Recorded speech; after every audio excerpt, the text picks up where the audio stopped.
Carmella seems to have found her feet as a babyface recently alongside R-Truth, and that's rather unexpected. She spent so long being a heel and pissing people off that to settle into this role so effortlessly wasn't on many people's 2019 predictions list. That whole 7-second dance break can be difficult, but whatever, fans seem to love it. I will always give it a down. Much like this 180, there's plenty of other things that may surprise you about the Staten Island Princess, and a few more that WWE don't really like to talk about anymore.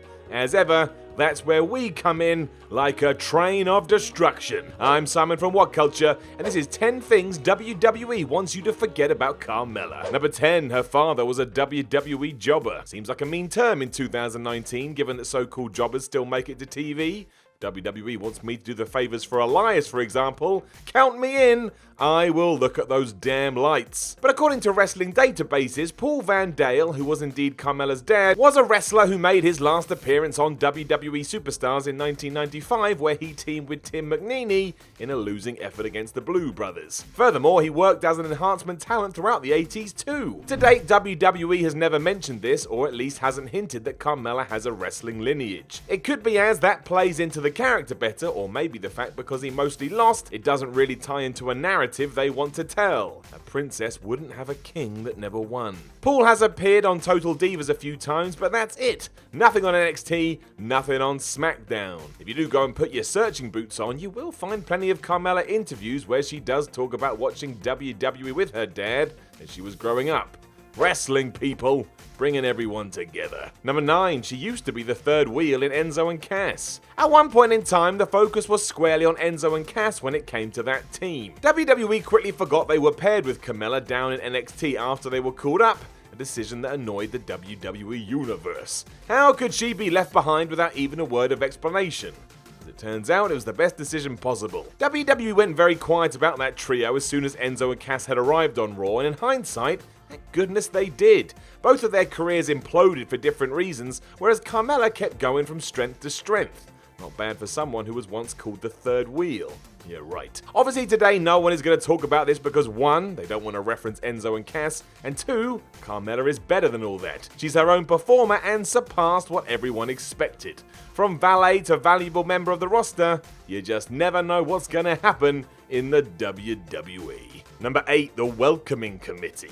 I think the reason WWE wants you to forget about this is because we should all follow that line of thinking. I feel bad for bringing it up, to be honest. If you do need a reminder though, it was Carmella alongside James Ellsworth, Natalya and Tamina coming together to stop Charlotte Flair dominating SmackDown Live. She had done so on Raw, so they were here to welcome her, even though they weren't. This was so dumb. Clearly everyone realised this too because it barely lasted a few weeks. It came into being after the 2017 Superstar shakeup and was gone before anybody knew what exactly it was meant to be. In terms of Carmella, there's no need for anyone to drag this up in relation to her career because it didn't help at all. It didn't hurt it either, but that really is because this was nothing. It was just a concept that somehow managed to sneak out of the writer's room before anybody noticed. The only match of note was when they took on Becky Lynch, Charlotte and Naomi at that year's Backlash. And if anyone can tell me what happened there without looking it up, then you must be some kind of wrestling genius. Number 7, that time she found James Ellsworth appealing, or uniquely attractive as Carmella herself said during several promos. She also claimed that he had a certain charm to him that other men lacked, and this went on for about 3 months. In short, the goal here was to convince you that she had the hots for Ellsworth. And that is fine in the real world. Beauty is in the eye of the beholder, but it was so weird and creepy on TV because it just didn't click. It wasn't even fun to watch. Ellsworth was meant to be the heater who allowed Carmella to win matches, and that should have been it. Instead, we got a makeover for James and constant flirting, and it made me just want to turn off my TV and throw it through the wall. WWE must have realised this wasn't working either because they stopped it dead and shifted the roles around so that Ellsworth was just Carmella's second. It's even worse in hindsight. The less said about that, the better. Number 6, how she won Money in the Bank. This caused quite the debate a few years ago. When James Ellsworth climbed up the ladder during the first ever Women's Money in the Bank to throw the briefcase down to Carmella, there was 2 lines of thought. 1, it was a good way to get heat on her, or 2, that a man had to technically win a women's match which just looked awful all round.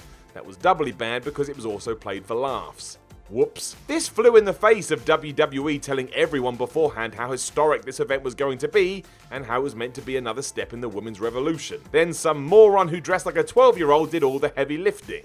You can see why this wasn't the ideal situation. The company even redid the thing later on when they had a ladder match on SmackDown, and there, Carmella was able to win properly. Ellsworth did help her again, but at least it wasn't as blatant. It's best just to forget about all of this. It did not work. Number 5, how poorly her title reign ended. Given what the wrestling landscape is right now, it is so easy to forget that Carmella cashed in her briefcase on Charlotte in April 2018 to win the SmackDown Women's Championship. It wasn't a short reign either, she held it for 131 days, while also becoming a far bigger heel in the process. She threw Ellsworth out the door, improved on her promos, and doubled down on this idea that Mella was money. Then someone sneezed and she was no longer holding the gold. SummerSlam 2018 was all focused around Charlotte and Becky Lynch to the point that your brain probably doesn't even remember that Carmella was in that triple threat match. She was, but no one cared, as it was about Lynch going after what she had earned, turning on her former best friend, and becoming the man. Nuts, right? Carmella was treated as an afterthought here, and even though she wasn't involved in the finish, she was plonked out the title scene pretty damn quick after her nothing rematch. From here she joined R-Truth, and that was that. Number 4, the clothing malfunction. I hate stuff like this. A dude could expose his ass for an hour and it would barely get mentioned, but a female has a clothing malfunction and everybody goes mad. But yes, at Fastlane 2018, when Carmella teamed with Natalya to take on Naomi and Becky Lynch, her ring gear gave way and you could see some exposed flesh in the chest region. As already mentioned, the internet was all over this, and sure, it was an awkward moment for Mella, as it would be for anyone. If my penis was exposed for the world to see when I was meant to be wrestling, I would be mortified too. The difference comes in the fact that I'd be ridiculed for it, whereas here, well, you already know. Let's just move on, but yes, this is something that WWE and Carmella, I would imagine, would like you to forget. More fool me for bringing it up. Number 3, the John Cena rumours. Much in the same vein as that last entry is this one which took the internet by storm, even though when you think about it, wrestlers dating is not that weird. At least they both get the lifestyle. Coming after John Cena had split from Nikki Bella, there were reports that Carmella was now Cena's new squeeze. She seemingly responded to this on Instagram when she wrote, "I wonder how many calories y'all burn by jumping to conclusions." A good shutdown of this, but it didn't work as the stories continued on and on and on and on. Somebody is likely talking about this now. Also, Carmella, you don't burn that many calories by jumping to conclusions.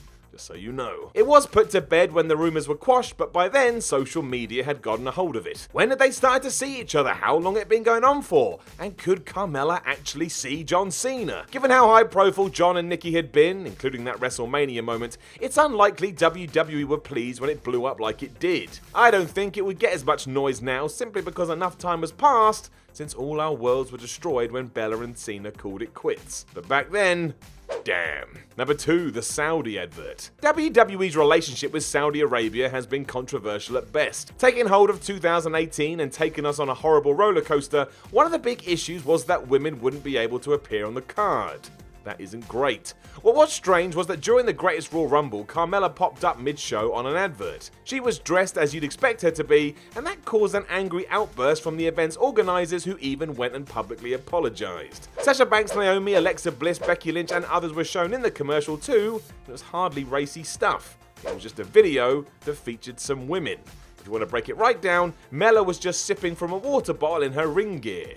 Ooh, risky. Due to these cultural differences, Saudi authorities deemed this wildly inappropriate and promised it'd never happen again so long as their relationship with WWE continued, which is another talking point in itself. There's many reasons no one wants this being discussed, and each and every one of them is bad. Number 1, her first babyface run. I never have a huge problem with stuff like this, as I'd always rather WWE tried and failed than didn't try at all. If you've got an idea, go with it. But while right now Carmella gets cheered as the smiling good guy alongside R-Truth, the first time she went face it didn't work out very well. To see for yourself, you'll have to go back to SmackDown in the summer of 2016. Ending up there in July, she started by reminding people she was not the female version of Enzo and Cass who were doing their thing over on Raw. It didn't go very well. Within 2 weeks, you could hear people booing as they didn't take to her over-the-top street-talking act. Fair play to WWE for switching things up and turning Carmella in August, as it was the right thing to do. It was an upward trend from here, and now she finds herself as a regular part of the roster. She probably needs something new soon, as the Truth relationship can only go so far, but they did win the Mixed Match Challenge.